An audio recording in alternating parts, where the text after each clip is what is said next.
Deuteronomy 32:28-52. But Israel is a senseless nation. The people are foolish without understanding. Oh, that they were wise and could understand this. Oh, that they might know their fate. How could one person chase 1,000 of them, and two people put 10,000 to flight? Unless their rock had sold them, unless the Lord had given them up. But the rock of our enemies is not like our rock, as even they recognize. Their vine grows from the vine of Sodom, from the vineyards of Gomorrah. Their grapes are poison, and their clusters are bitter. Their wine is the venom of serpents, the deadly poison of cobras. The Lord says, Am I not storing up these things, sealing them away in my treasury? I will take revenge. I will pay them back. In due time, their feet will slip. Their day of disaster will arrive, and their destiny will overtake them. Indeed, the Lord will give justice to his people, and he will change his mind about his servants when he sees their strength is gone and no one is left, slave or free. Then he will ask, Where are their gods, the rocks they fled to for refuge? Where now are those gods who ate the fat of their sacrifices and drank the wine of their offerings? Let those gods arise and help you. Let them provide you with shelter. Look now, I myself am he. There is no other God but me. I am the one who kills and gives life. I am the one who wounds and heals. No one can be rescued from my powerful hand. Now I raise my hand to heaven and declare, As surely as I live, when I sharpen my flashing sword and begin to carry out justice, I will take revenge on my enemies and repay those who reject me.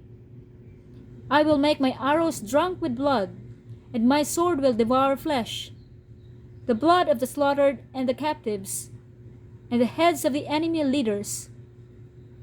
Rejoice with him, you heavens, and let all of God's angels worship him.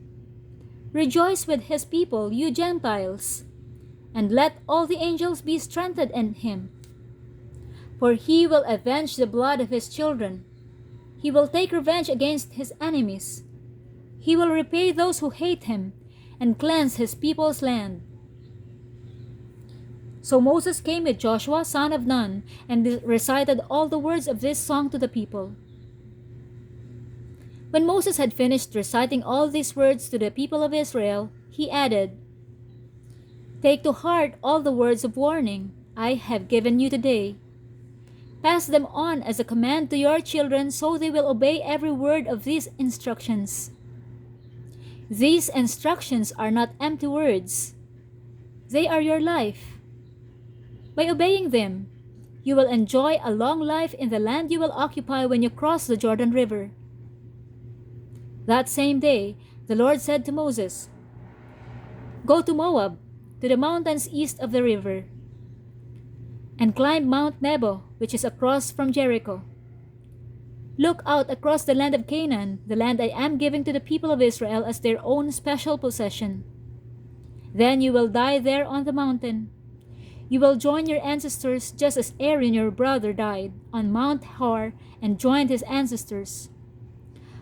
For both of you betrayed me with the Israelites at the waters of Meribah at Kadesh in the wilderness of Zin. You failed to demonstrate my holiness to the people of Israel there. So you will see the land from a distance, but you may not enter the land I am giving to the people of Israel.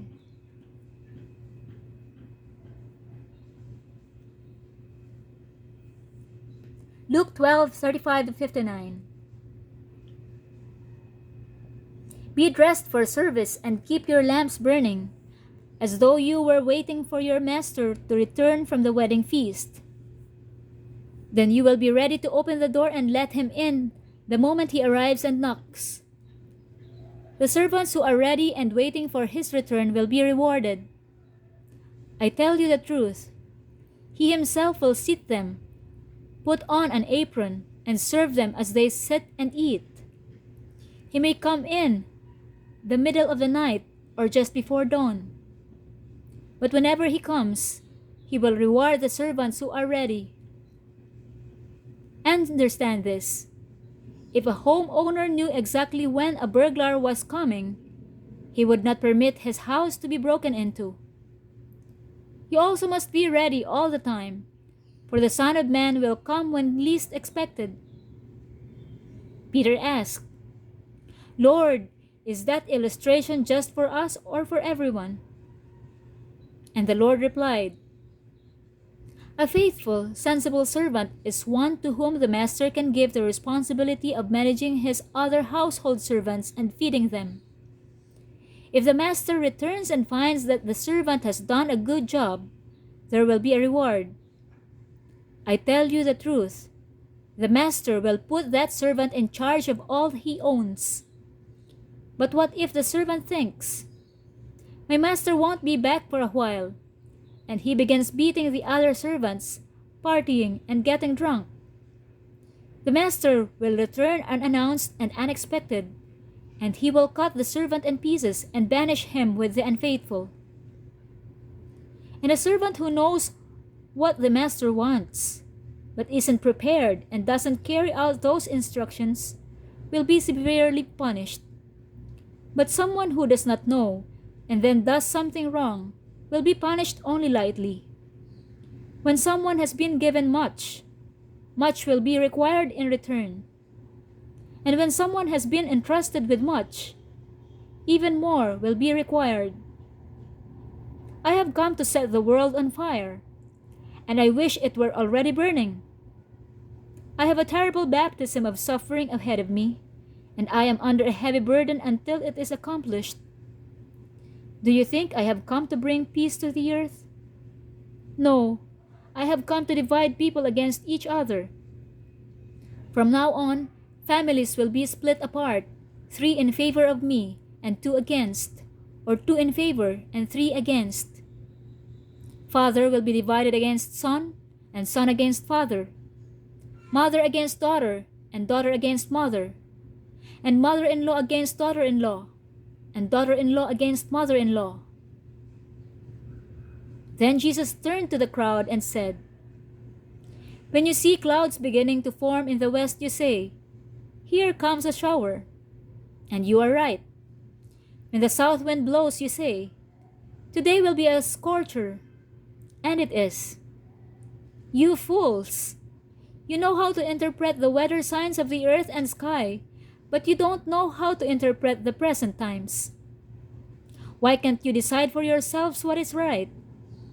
When you are on the way to court with your accuser, try to settle the matter before you get there. Otherwise, your accuser may drag you before the judge, who will hand you over to an officer, who will throw you into prison. And if that happens, you won't be free again until you have paid the very last penny."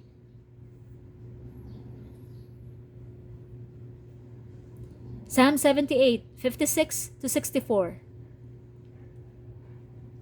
But they kept testing and rebelling against God Most High. They did not obey His laws. They turned back and were as faithless as their parents. They were as undependable as a crooked bow. They angered God by building shrines to other gods. They made Him jealous with their idols. When God heard them, He was very angry, and He completely rejected Israel. Then He abandoned His dwelling at Shiloh, the tabernacle where He had lived among the people. He allowed the ark of His might to be captured. He surrendered His glory into enemy hands. He gave His people over to be butchered by the sword, because He was so angry with His own people, His special possession. Their young men were killed by fire. Their young women died before singing their wedding songs. Their priests were slaughtered, and their widows could not mourn their deaths. Proverbs 12:24. Work hard and become a leader. Be lazy and become a slave.